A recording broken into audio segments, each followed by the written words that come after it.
Sa halip na tahimik na nagpapagaling sa isang ospital, ang isang lalaking naaksidente sa Subic, Zambales. Kaso ang kakaharapin nito matapos mahulihan ng mahigit 300,000 pisong halaga ng ilegal na droga. Narito ang detalye ng report mula kay Patrolwoman Lixen Reyes Saweran.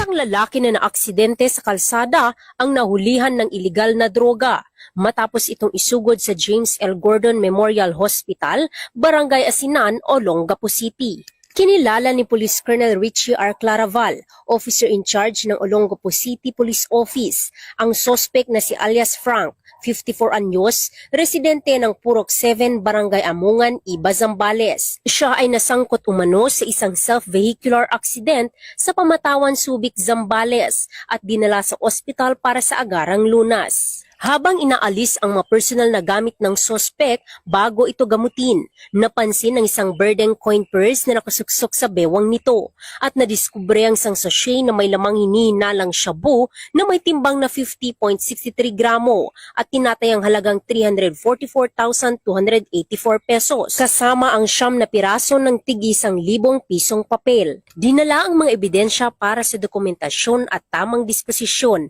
habang inihahanda ang kasong paglabag sa Republic Act 9165 o Comprehensive Dangerous Drugs Act of 2002. Pinaalalahanan ng kapulisan ang publiko na makiisa sa kampanya kontra ilegal na droga sa pamamagitan ng maagap na pag-uulat ng kahina-hinalang gawain sa pinakamalapit na himpilan ng pulisya o sa PNP Hotline 911 upang mapanatiling ligtas ang komunidad.